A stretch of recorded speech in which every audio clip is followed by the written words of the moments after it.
Hello, everyone, and welcome to this very special episode of Finneran's Wake. I am, with undiminished zeal in the pursuit of great conversation, your faithful friend and host, Daniel Finneran. Thank you so very much for tuning in today. If you find this content stimulating, enjoyable, entertaining, and educational, please do consider subscribing to my channel and sharing it with family and friends. I do think that you'll derive some benefit out of it. My guest today is the fearless, indomitable Barry Brown, an author, horsebreaker, bull rider, and rodeo competitor to whom the nickname the Bionic Bull Rider has been, I think, very fittingly applied. Barry, to whom I was introduced in the unlikeliest of ways, a chance encounter of my parents at a local Bob Evans diner, has lived the kind of life out of which a riveting Hollywood blockbuster film could be created. Born in the small town of Owasso, Michigan, Barry was one of 10 children, through whom from the first to the last irrepressible spiritedness and lust for adventure seems to have flowed. With the encouragement of his older brother, Ronnie, Barry began riding bulls competitively at the age of 15. This sport, to which Barry devoted much of his adult life and to which he sacrificed many of his limbs and bones, was responsible not only for a lot of fun and good times in his life, but no small number of injuries, fights, and incredible stories about which we're going to talk today. So, Barry, thank you so very much for joining me today. No, I'm glad to be here, and I just thank you for having me come and be on your show here. Of course, it's an honor to have you here. The term on which I want to begin this conversation is one with which neither you nor our audience will be familiar. The term is taurokathapsia. Now, it's a fancy Greek word which simply means bull leapers. In the ancient Minoan culture, the oldest civilization of which we have any record, there was a sport in which the young men engaged, and it was bull leaping. If you visit Crete, small island off the mainland of Greece, you can see these images of young, acrobatic, athletic men jumping onto the backs of bulls, from which they would then push and somersault and land on their feet. As I was preparing for this conversation and after reading your book, I was reminded of this ancient, almost immemorial sport. And I thought how in the Bronze Age, 3,000 years before the birth of Christ, men were, to a lesser extent women, but mainly men were engaging in this practice of playing or competing with and around bulls.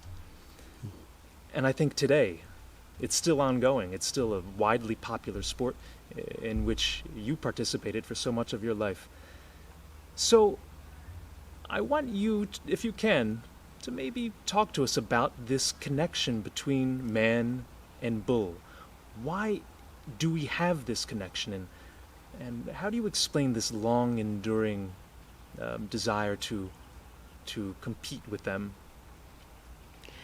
Yeah, it's just, I don't know, maybe it's something you're born with, but now, I was scared to death when my brother put me on that first bull, but I had no idea I was getting on one that night. But anyways, after I hit the ground about 3 seconds later, and on the way home, riding back home with my mother, I just thought about how that was the most fun I'd ever had. And that's what I was going to do the rest of my life, is a rodeo and be a rodeo cowboy. And what was so exhilarating about it? And why do you think that exhilaration persists through thousands of years across time? It's the competition plus the challenge with that bull. Because that animal is going to prove to you that you can't ride him. And so you're going to try to prove to it that it can't throw you off. You know, it's a competition and the what's the word I'm looking for? The challenge. And the challenge, challenge and competition mainly. And it seems as though there's really no other animal that truly tests a man quite the same way that a bull does. Perhaps a horse, and of course horse riding is probably as antique a sport as is bull riding.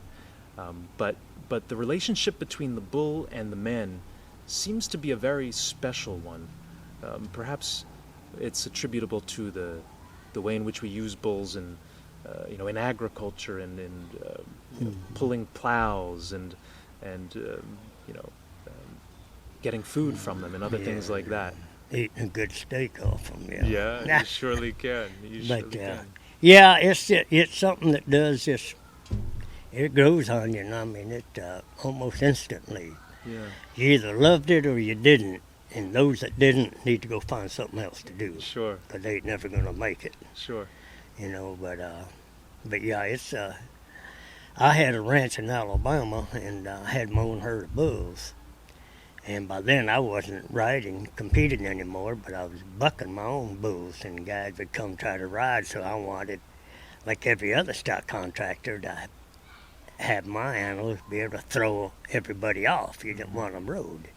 And I'd become the same way. I really got real close to my bulls, and they knew my voice, and they would listen, and some of my bulls would load themselves into the chute, and I'd just tell them to go get in there, and they'd work their way through the herd of pen of bulls, and they'd work their way through and walk right into the chutes. Do you think the bull, maybe the cow more generally, bull. Do you think the bull is one of those animals with whom it's easiest and most natural for man to draw a connection, to form a connection? We think of dogs, domesticated animals like dogs and cats, but do you think there's something really special between the relationship between a man and a bull? It seems like you developed there is, sure. I mean, just like people that have dogs, and how much they love their dogs, and then us rodeo people and have our own bulls, we love them the same. Now, I didn't love them that much when I was riding them. When they were bucking them, you, or throwing me off or running a horn in me, stepping on me, but yeah, you get a real closeness to them and everything. Yeah. So but horses are like dogs, they're become such close pets and all that. Mm-hmm. Well, I'm just talking about saddle horses. Bucking horses is not the same. But. Yeah, and that's definitely a distinction on which I'd like you to expand, because part of your career was spent in breaking horses, and I'd like to know more about that. But before we get into that part of your life, let's go back in time to Owasso, Michigan, a small town northeast of would it be Lansing? Yeah, Lansing. 35 miles northeast, or sure. It's 20 miles straight west of Flint, Michigan. Sure, Flint. So that's the small town in which you were born, to a family of 10 children, or 10 head of kids, as you 10 head of kids, as you as you say in your book, evoking the image of horses. What was it like to come up in a family with so many children? Of course, we mentioned your brother Ronnie, by whom you were deeply influenced, but also you had an extraordinary sister, Lorraine, who was also involved in some interesting pursuits, and I think later became a pilot. Mm-hmm. Is that correct? Yeah. So, was there just an adventurous spirit permeating the Brown family? Was this kind of shared amongst your siblings, or were you and Ronnie the outliers and Lorraine the outliers? No, I had 4 other brothers that all rode bulls, and some of us rode bucking horses and bulls, and Ronnie competed in 4 events, all 3 riding events: burlap riding, saddle bronc riding, and bull riding, and the steer wrestling, or back then it was called bulldogging. Bulldogging. It's called steer wrestling, yeah. And but it was all this came about due to Lorraine, Sister Lorraine. She was the firstborn of the 10. I was 7th. But and she was working for a trucking company in Detroit. She was, I guess, around 20 years old. And a Wild West show had come to town, and she heard about it, and she went out there and bought her a ticket and went in there to watch it. And she enjoyed the girls' trick riding event so much that after the show was over, she walked out into the center field there and started talking to some of them cowgirls there. And so they hooked her up with the ranch down in Indiana. She quit her job and went to that ranch in Indiana, started learning to be a cowgirl and mending fences and breaking horses. And then that spring, a Wild West show, Cherokee Hammonds out of Quitman, Georgia, came there, and he was putting on a Wild West show there in Indianapolis. And so Lorraine went to see it and all, and she ended up getting on a bucking horse, rode a saddle bronc, her first show, and then she learned how to trick ride. And so, like I tell in the book, if it hadn't been for my big sister becoming a cowgirl, I'd have probably ended up somewhere in an automobile assembly line most of my life, instead of becoming a pro rodeo cowboy and traveling the U.S. and Canada for 11 months out of the year. That's all I did. Yeah, So, and you speak about that early in the book, about finding your passion and then pursuing it indefatigably, pursuing it no matter what the cost, whether it be the cost to your health or the cost to your, your financial prosperity, because, it's not the most lucrative thing when you're not winning competitions to be traveling around the country. No, not at all, and you go broke in a hurry, 'cause back then you had no sponsors, cowboys didn't, and so you paid for everything to get to that next rodeo. And if you didn't win anything, well, then you're out all that money you spent to compete at that one. And hopefully you got enough money left to get you to the next one, and you hope you win there. Of course. So Lorraine was maybe your primary inspiration, but then Ronnie played a very influential role in your development as a competitor. Can you speak to his significance in your life? Yeah, oh yeah, and he died about a year and a half ago. My It'll be 2 condolences. years this August. And but yeah, when I had left with my mother, she was going to a Wild West show in Saginaw, Michigan, to watch Ronnie ride. And my Aunt Helen, her sister, was with her. And we pulled up to the gate to enter the infield. Ronnie told us to come into that infield, and park where the contestants do. And the cop stopped us and wasn't going to let it go. She said, well, my son's competing, riding in this rodeo. And I was 15 years old, never been on a head of stock before. And that cop looked in the back seat at me and said, well, he must be good then, 'cause you got to be good to ride here. And she said, yeah, he is. But she thought she referring to Ronnie. But anyhow, so Ronnie put me on that first bull, and when I was 10, 12 years old, he would take me with him to rodeos. We'd go down to Cleveland, Ohio, and out of state, and rodeos and stuff, and I'd just watch him ride. And he was how many years older than you? 6. Uh-huh. And, So he would be about 16, 17. You were about 10 or 11, yeah. driving around Yeah.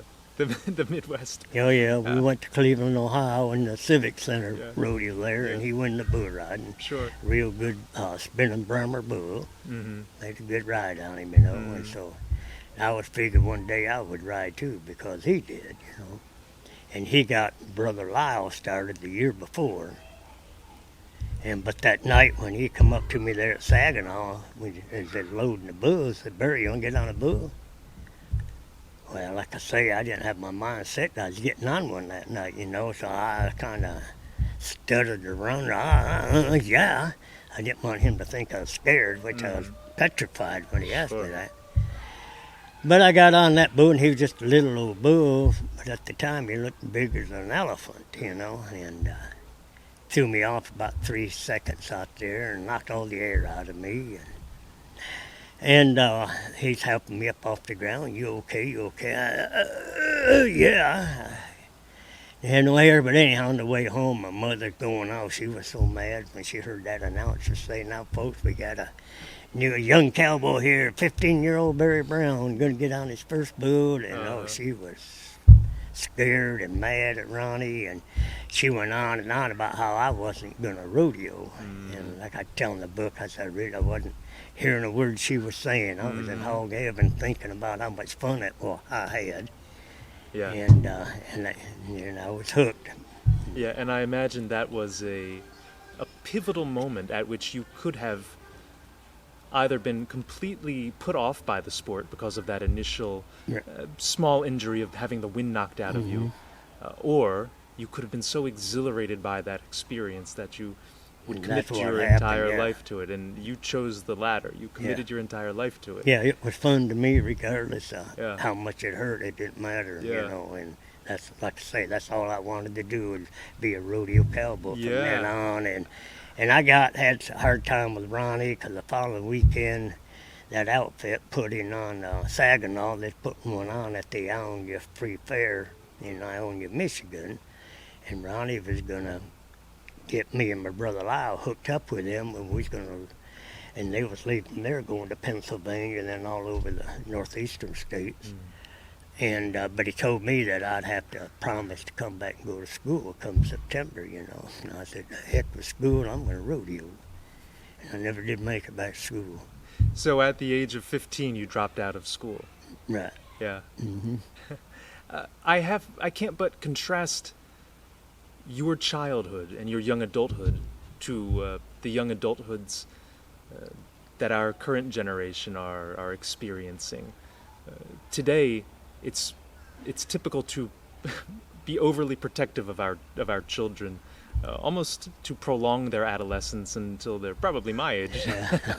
Now, but you, I know what you're saying. You came up in a very different age, and you were very precocious. You were very eager to get started early in life, and of course, under the influence of your brother Ronnie, that certainly was accelerated because he was the example there, kind of leading you on at a young age. Can you comment on that a little bit? Like today, we seem to have gone too far in the direction of coddling and of comforting and of protecting and ensuring that our children, our young adolescents, are never exposed to any danger. But you sought out danger immediately, almost the moment you could walk. Yeah, but it wasn't danger to me. My mind, to your mother, never it was considered it being dangerous, I mean, you do know, it's like Ronnie had told me, he said, now look, in order to rodeo, you got to be tough. And that just means that you got to be able to take pain. If you can't take pain, you'll never make it. And he was right. Now, see many a guy, thinking they're wanting to be rodeo cowboys, and they get their knees banged up a little, and they swell up and all, and go home, you never see them again. But there's something far more to it than the physical toughness that you displayed. I mean, there's the mental toughness, and you seem to have displayed that at a very young age. So how do you account for that mental toughness? The love of the sport is what it all was. That's the only reason. Because I loved it so much, I couldn't quit it. It didn't matter what happened or how hungry I got. It didn't matter. I wasn't about to quit and go back to Michigan and have to get a job and go to work. And kind of like I was interviewed once by the Miami Herald paper. And at the end of that interview, that reporter says, well, Barry, with all the injuries you've had, why do you still rodeo? And I said, well, working 8 to 16 seconds a week ain't too bad. So 8 to 16 seconds, at best, and of course a lot of travel in between. But that wasn't told in there. And so even now, you wouldn't exchange a life of perhaps more comfort, fewer injuries, and a more reliable income for all those experiences that you had? No, and it's making them income. These bull riders today and all the cowboys, they're becoming millionaires. Their rodeos, they're winning so much money, And we don't get paid nothing to ride them. We have to pay an entry fee to, and our traveling expenses and all absolutely. that. But today, a lot of them have sponsors that are and that's one of the many aspects by which I was shocked when I was reading your book. One of the many things is the contrast between the way in which the sport operates today and the way it did back when you were in your prime. And we'll talk about that, but I want to focus still a little bit more on your young adulthood and how you were coming up. I mean, there are some harrowing passages in this book about you're hitchhiking across much of America, if not all of America, probably Sometimes. between the ages of 15 and 20, without hardly a dollar to your name. I remember a passage in which you only had a few pennies, 20 cents, 20 I cents, think. and you were Yeah. trying to go to Pennsylvania. I think it was Pittsburgh. No, I was left Baltimore, Uh-huh. Maryland, going back to home in Michigan. Going back to Michigan. Yeah. So- that outfit I'd been riding for, they didn't pay, Yeah. So and So what was it like to hitchhike your way across the country in that age? Of course, it's an unthinkable activity, enterprise now. You don't see anyone hitchhiking, although I'm sure back then it wasn't completely common. But you were doing this at a very young age, alone, completely fearlessly. So tell us a little bit about that experience. Yeah, well, I mean, you do what you got to do, and I was trying to get home. I was young and I was starving and hadn't eaten anything much in 2 weeks. And that, so you just do what you got to do, At the time, did you embrace the adventure? Did you recognize it as being an adventurous thing, on which you were embarking, or were you more concerned with your immediate well-being? It sounds like you almost had this grander scope of your life, kind of like a Huckleberry Finn type character, where you understood that you were yourself in a story. Yeah. No, I just wanted to get home. That's Yeah. all that was on my mind, Yeah. to get home and get something to eat. Yeah. But it But, makes for a wonderful tale, retrospectively, looking back at it. So, yeah. But you seemed to fit in just about everywhere you went, and you kind of got along, from what I could tell, Yeah. mostly pretty well with everyone. So what was your perspective like? You were on the ground, traveling from the north to the south, from the east to the west, experiencing all these cultures, all these, all these changes. What did you take from that experience? Well, just that we're all humans, and the color of your skin don't change anything really. And but there was, I admit that I was a little scared. I was like 16 years old, and the first time ever riding a vehicle with black men, and there was two of them in a single cab truck. And we had that load of steers out of South Georgia taken up there to Sykesville, Maryland, the ranch up there. And I had to ride in between those two black men, and so that, but they were cowboys, so that helped a lot too, Yeah. nothing to be worried about or anything. you have They that- were just good people like anyone else. Of course, and you share that connection with the livestock, with the horses, and with the bulls, no matter the color of your skin. And I also think, if a black man gets on the back of a bull, or if a white man gets on the back of the bull, that bull's going to buck either way. He don't, he don't care what color you are. He just wants to throw you off, get Yeah. you off his back. Yeah. So. What was the most striking thing that you experienced as you were traversing the country? Do you remember anything specifically? Maybe arriving in California and seeing something, or arriving in Connecticut and seeing something. Was there anything that really stuck with you culturally? No, probably, the hills and mountain areas in California at that time was pretty state, and wasn't any homeless laying around and that kind of stuff. But and it was nice, and just a nice rodeo atmosphere, really. They have a lot of rodeos out there, and with mountains in the background and all that. So you were 15 years of age when you first got up onto the bull, had that experience, and of course thereafter you were hooked. Yeah. You then began traversing the entire country, north to south, east to west, experiencing all these different cultures. Tell us, as a young man, what were some of your fondest memories of living that life out on the road? Well, I don't know.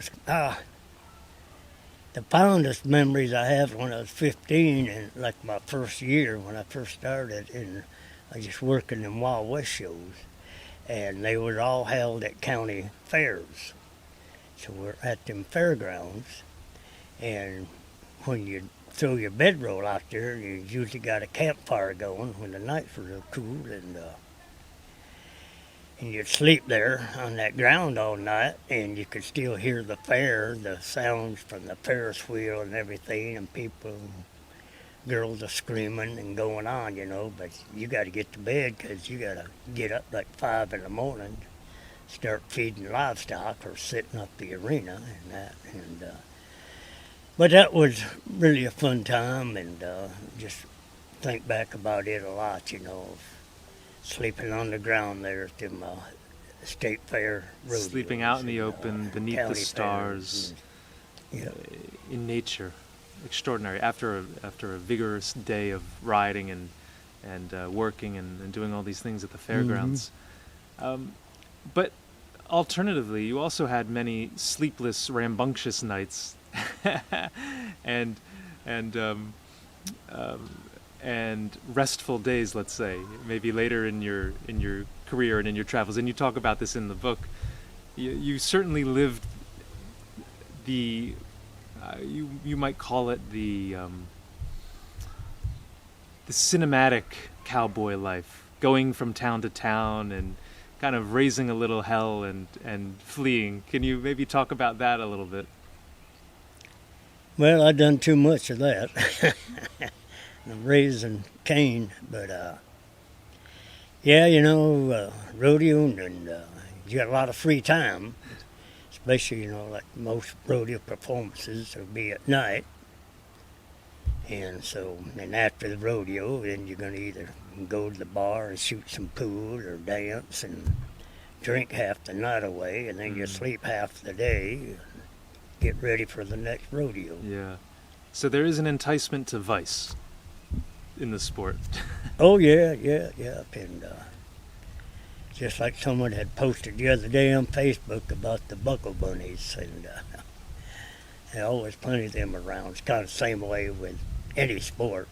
You got women that'll follow that sport. And, I see. What are they called? well, in rodeo, they're called buckle bunnies. Buckle bunnies. Yeah, because they like the cowboys that have the big championship buckles. I see. They got money. They got money. You know, I see. The championship riders have the money and therefore attract the women, the buckle bunnies. The buckles, yeah. That's great. Were you a buckle bunny? No, I'm sorry. I Were you the be. buckle? Were you the buckle that attracted the bunnies? Sometimes. Sometimes it depends on maybe on the town. The area, yeah. You know. Yeah. Well, this woman to whom I'm going to make reference was not a buckle bunny, I don't think, but your wife, whose name was Margaret. Yeah, my first wife. Yeah. Your first wife. Something interesting I found in her history and your history was that she was training to be a lawyer at the time that you met, and you talk about this in the book. Yeah. Well, she was a barrel racer. She was a cowgirl before she went to law school to become a lawyer. I see. She was rodeo, and that's where I met her. Rodeo, and her parents rodeoed, and her brothers. And I see. They were out of Alabama. So very much involved in that sport, in that world. Yeah. But meanwhile, you were, like you said, raising Cain and having a good time in all these different places. I found that contrast a little bit funny, a little bit interesting, certainly. While she's moving toward the pursuit of the law, you're sort of fleeing the law in a lot of these places. Well, that was before she came along. You know, and yeah. Mm-hmm. And you had your first daughter together. Well, yeah. Whose name was Sandy. Sandy Kay. Sandy. She was named after two rodeo friends of mine out of New Jersey. They were from Sandy and Kay Kirby. And the first year of her life was basically spent on the road. Tell us a little bit about how you managed to care for your child while, again, traversing the entire country. You say she's probably one of only a few children who have kind of, what did you say, visited 20-odd states before the age 25 states in 4 months old. Before she was 4. I mean, imagine. So what was that like to have a young child with you while you were Well, by the time she was dream? able to walk, we was on our way from a rodeo in South Dakota back to my mother's in Michigan. And we stopped somewhere there, I think in southwest Michigan, to fuel up. And I had a big camper on the truck and pulling a horse trailer. Margaret was running barrels. And so I get Sandy out of that truck. It's just a single cab pickup. And I let her get out, stretch her legs, but I had her stand right there close by me while I was pumping the gas. It was night and all that stuff. And so once I got it fueled up, I said, all right, Sandy, we got to go get the truck. Bah! She went to bawling and squalling. She no way wanted to get back in that truck. She was road founder, but got her in there and went on. Yeah.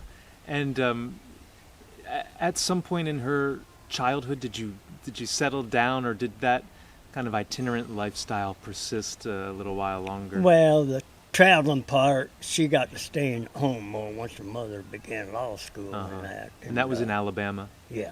Mm-hmm. And so she wasn't in the vehicle like that day and night. And like one time up there in the Dakotas, that one summer, it was like 110 degrees for 2 weeks.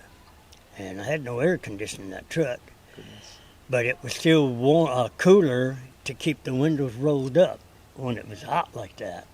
Because when you had them down, it was like an oven just The blowing heat in on your hot air. Mm-hmm.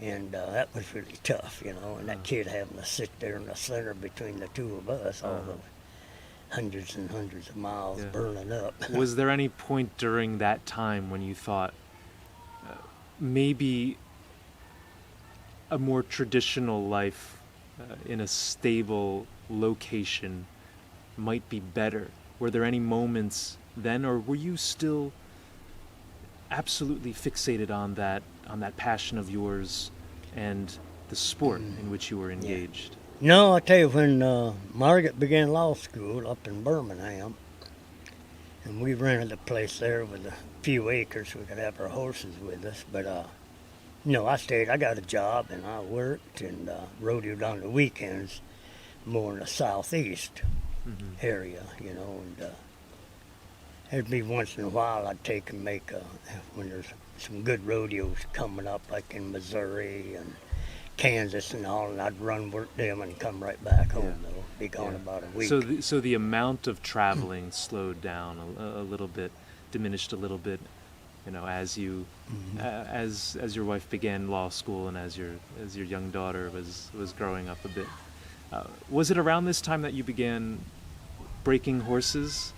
No. I started breaking them years before then. I was 16 and down here and around the Gainesville, Florida area. To those of us who are, unacquainted with that process, can you describe it? What exactly does it entail to break a horse? Get on them and don't let them throw you off. Ride them till they quit bucking. How we used to. They have different techniques today that they're using. Because of course, I done it the old cowboy way. You just saddle them up, sacked them out first. You snub them up to a post, sacked them out, So and then you throw your saddle on Explain some them. of these terms. So you put them to a post, and then you said you Sacked them out. Yeah, that's where you take like the horse blanket and you'll bump it. The blanket against them on their shoulder and neck, and they'll quiver and shake and maybe snort and kick. Does that frighten them? Some that does, because they're scared of that blanket. Sure. They've never had one on before, and they've never been touched by one. And so you'll get where you just put it on them and rub it on them and everything, and hold it up to their nose and let them smell it, and rub it on their head, and then eventually they get used to it, and they'll just stand there and quit quivering, shaking, and all. And once they learn it's not going to hurt them, see, they think something's going to hurt them. So it's a balance of tenderness and also firmness. Yeah, in this you approach? just got to know how firm to be and how firm not to be with them. And every horse, I assume, is a little bit different in its reception of. Just like humans, we all got different attitudes, Of course. Again, to reflect back on the idea with which we began this conversation, and I occasionally want to draw that thread, is that this is an ancient relationship that we have with bulls and with horses. Alexander the Great famously was able to break his horse when nobody else could. And what he did is he noticed that it was afraid of its own shadow. Mm-hmm. So he took a horse that was, I guess you would say, unbreakable. Maybe there's a different term in the world of No. equestrians, but it was Same. unbreakable. And he was clever enough and precocious enough and brave enough to understand that this horse was fearful of its own shadow. So what he did is he simply turned it, in Yeah. the direction of the sun. It saw its own shadow, and then he was able to mount it and to control it Right, in a yeah. certain way. And again, we're talking about a story, perhaps legendary, but thousands and thousands of years old. And still to this day, I mean, we're using It's still the same. similar techniques, exploiting the horse's fears in some way, of course in a thoughtful way and a caring way, and then subduing the horse enough to be able to cultivate it in Yeah. a certain way. Well, and it helped to have horse sense. Mm. You get that. You get horse sense by being around them, or working with them, riding them, and using them, or whatever you got to do, or just even talking and patting Sure. them and stuff. Sure. And, Did you enjoy the sort of the tenderness that is associated with cultivating the horses and breaking the horses, as opposed to the excitement and the adrenaline rush that is involved with bull riding? It sounds like a good balance to have both in one's life. So it was probably. Oh yeah. It's But what moments did you find maybe more intimate? Was it when you were working with the horses, or when you were riding and working with the bulls? well, that's a tough one because you love both of them, Mhm. and some people, that's all they do is break and train horses, Mhm. and they don't rodeo. Mm-hmm. And those of us that done both, we have a passion for both, Mhm. Yeah. and like I say, that having horse sense really helps, and you get that by living with them, being with them, and having a cowboy attitude, and, Yeah. A cowboy attitude. and living the cowboy way. Describe to me that cowboy attitude, because I'd like to adopt parts of that cowboy attitude. I feel like I'm Well, lacking. you get that from living the cowboy way, Uh-huh. the cowboy life. Do you think that That's we one reason I loved rodeoing so much, is the cowboy way of life and living. do you I think really loved do you it. think Americans are lacking that cowboy attitude a little bit? Do you think that we need to Oh sort yeah. of cultivate that Well, perspective? yeah, they need more. There ain't enough cowboy attitude in this country Yeah. now. So you don't necessarily have to Or be. we'd have done stopped a lot of this crap going on. But Yeah. nobody will. Yeah. So what are some steps that we can take to bring out this cowboy attitude? How do we kind of get that swagger? Go to rodeo and start riding, bucking horses and bulls and throwing steers and no. Throwing steers. I mean, yeah, I don't know if I can just tell you that. Yeah. I'm thinking about You just get it. It comes naturally Mm-hmm. when you're living the cowboy I life. think there's something very fundamental to the American spirit, that Western gazing spirit, whether it's in the old films of John Wayne and Clint Eastwood, Shane and High Noon and The Good, Bad, and the Ugly, and the good ones, these yeah. searchers, like these great films, or it's in our ever curious and ambitious perspective, and we want to go west and we want to settle the wilderness.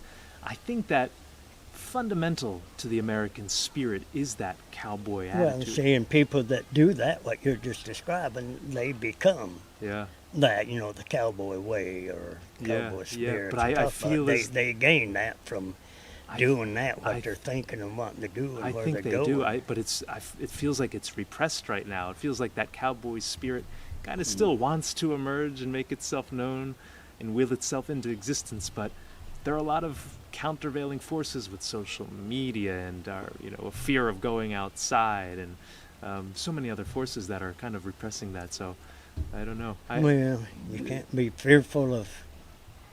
I don't know. To me, you can't be scared of anything. There's nothing that scares me. Yeah. Well, You know, after and, riding bulls at 15, you certainly And can't have a low threshold for fear.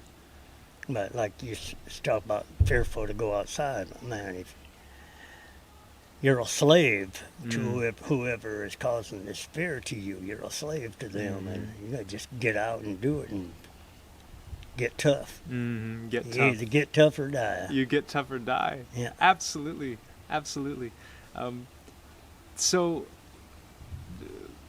I'm reminded of even the pandemic and the way in which a lot of people responded to that. Yeah. Now, of course, you have suffered a great deal of injuries. You've had multiple broken bones. You've endured treatment for cancer. You've had wire placed in your sternum. All these sorts of different injuries. So one could forgive you if you maybe lose that cowboy edge and become a little bit more concerned with your longevity or your health. But you seem to have held on to that cowboy edge. It's ingrained in me. Yeah. I've lived it for so many years. And I don't think you'll ever And I don't outlive want it. to change, I Yeah. wouldn't change.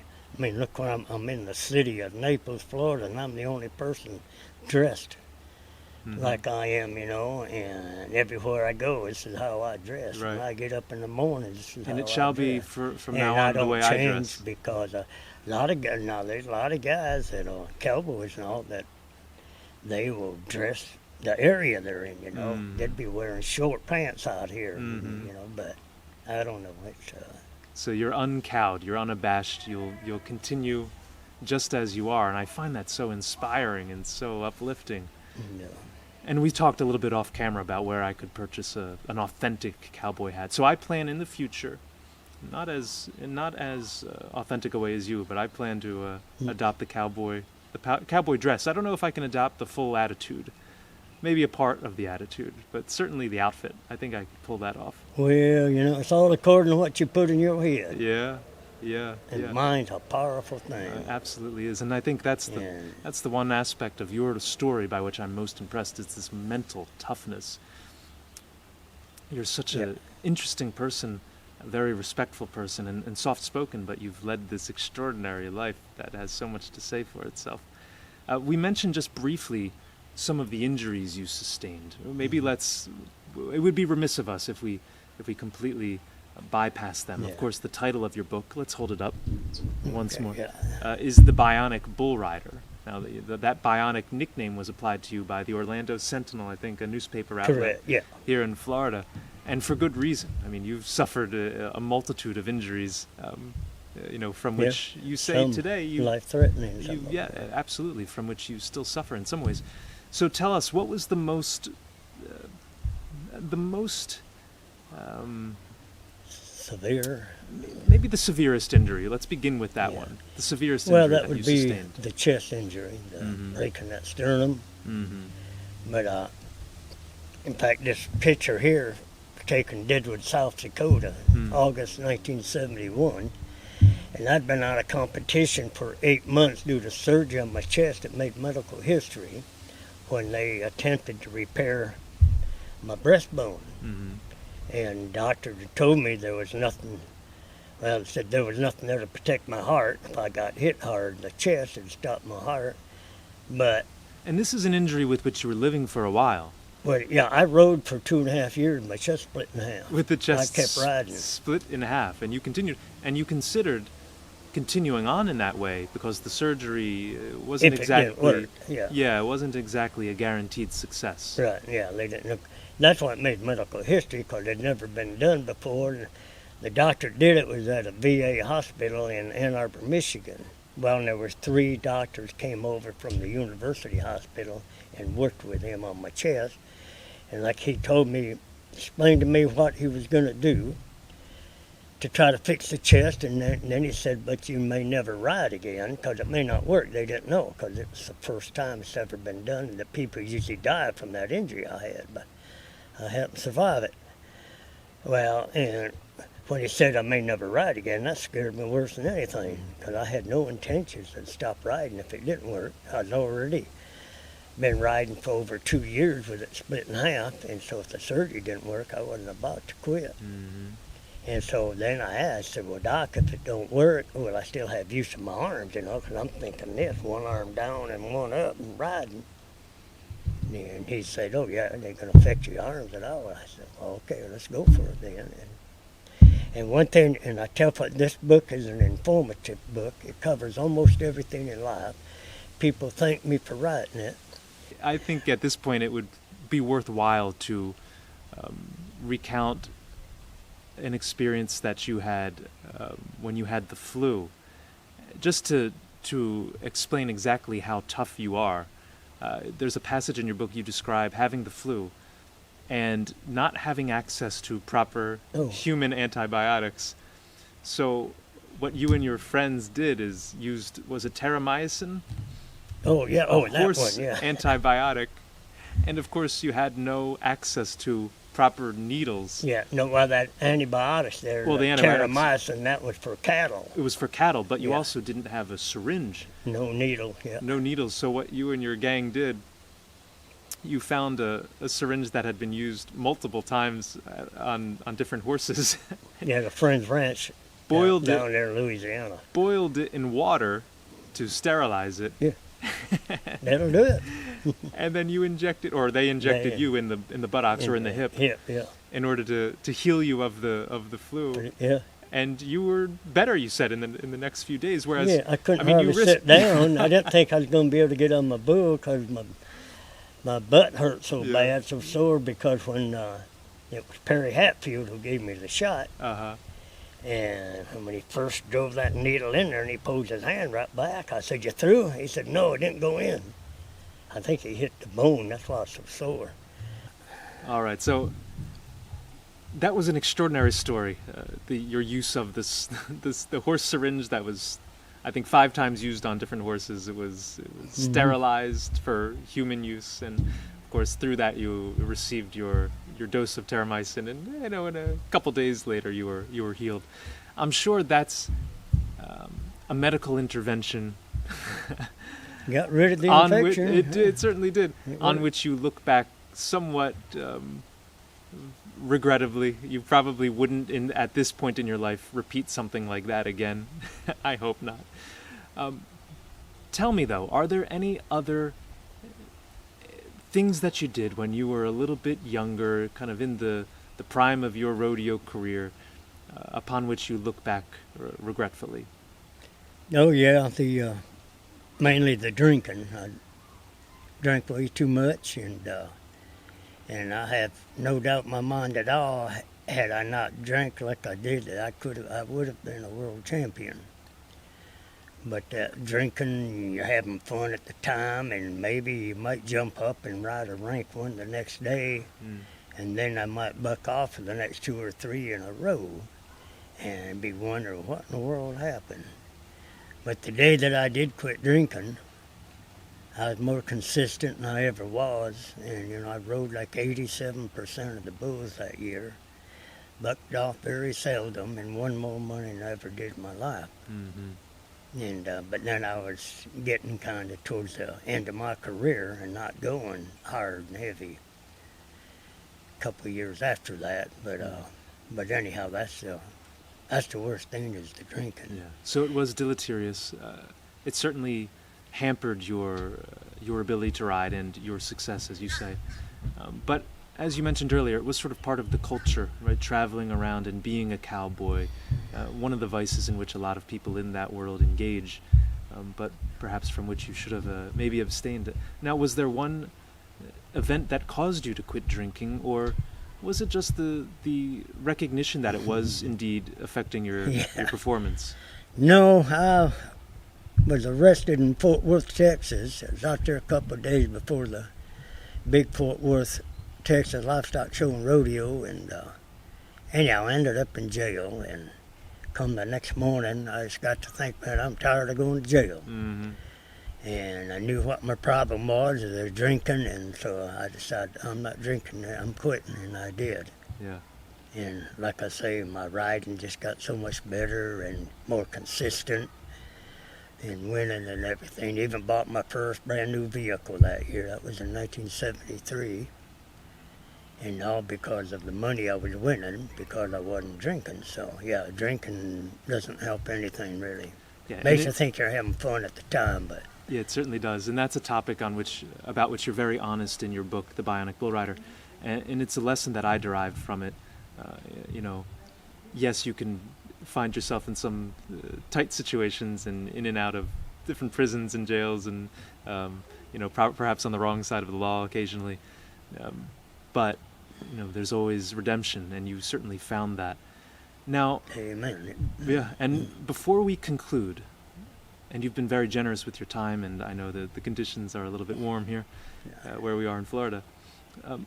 I want you to leave us, our audience, with perhaps a lesson straight from the mouth of a real tried and true cowboy. As I mentioned earlier, in America we seem to have lost that desire for liberty, that pursuit of freedom, that cowboy spirit, I think, with which we're all born, but we somehow lose along the way. So, what is your message to an America that has in some ways lost its cowboy spirit? Well, the thing that helped me, especially when I did quit drinking, is get my Bible out and get back reading the Word of God and living your life according to His will and not your own. And everything will just get better. And I don't know what I would say. So return to some of the ancient biblical wisdom. We began this episode talking about some of the cultural impacts of ancient civilizations, the Minoan civilization specifically, and now we end it talking about another ancient tradition, which is the Judeo-Christian tradition, from which we can still derive so much wisdom and so many great lessons by which your life has been benefited, my life has been benefited, and I think that of all of our listeners will be as well. Well, you know, about towards the end of that book where I quote the Bible verse about you reap what you sow. Yes. And that's why I sowed so many injuries and things, because of the way I was living my life. Sure. And God makes all the difference. Yeah, He certainly does. He has in your life, and that much is obvious from this wonderful book that I advise everybody to go on Amazon and check out and purchase a copy of. It's The Bionic Bull Rider, My Life Story by the indomitable Barry Brown. So Barry, I want to thank you again for writing this fantastic work, for living an extraordinary life, again, out of which I think a Hollywood film will soon be made, and for sharing your story with everybody. No, thank you, Dan. I appreciate you. It was an absolute pleasure. Let me talk. Of course. Yeah. And to everyone out there, we encourage you to subscribe to this channel, to share it, and to visit Amazon and purchase yourself a copy of The Bionic Bull Rider by the fearless Barry Brown. Farewell.